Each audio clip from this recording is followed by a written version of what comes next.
What if I told you that the camera used to record this video was approved by Netflix to be used to make movies? And yes, it was expensive. The camera used to record the video you're watching now is actually a cell phone. And no, it's not an iPhone, it's an Android.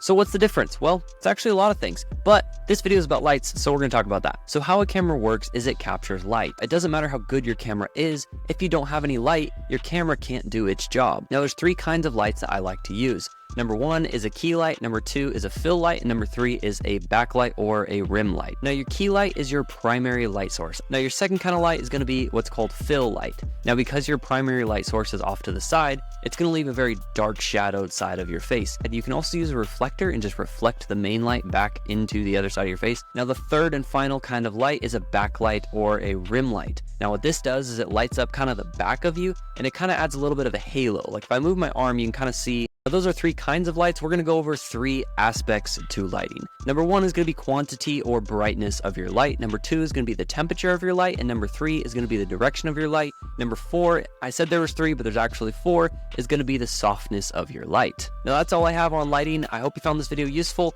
Go ahead and apply any of this that you want. If you have any questions, throw it down in the comments and I'll see you in the next one.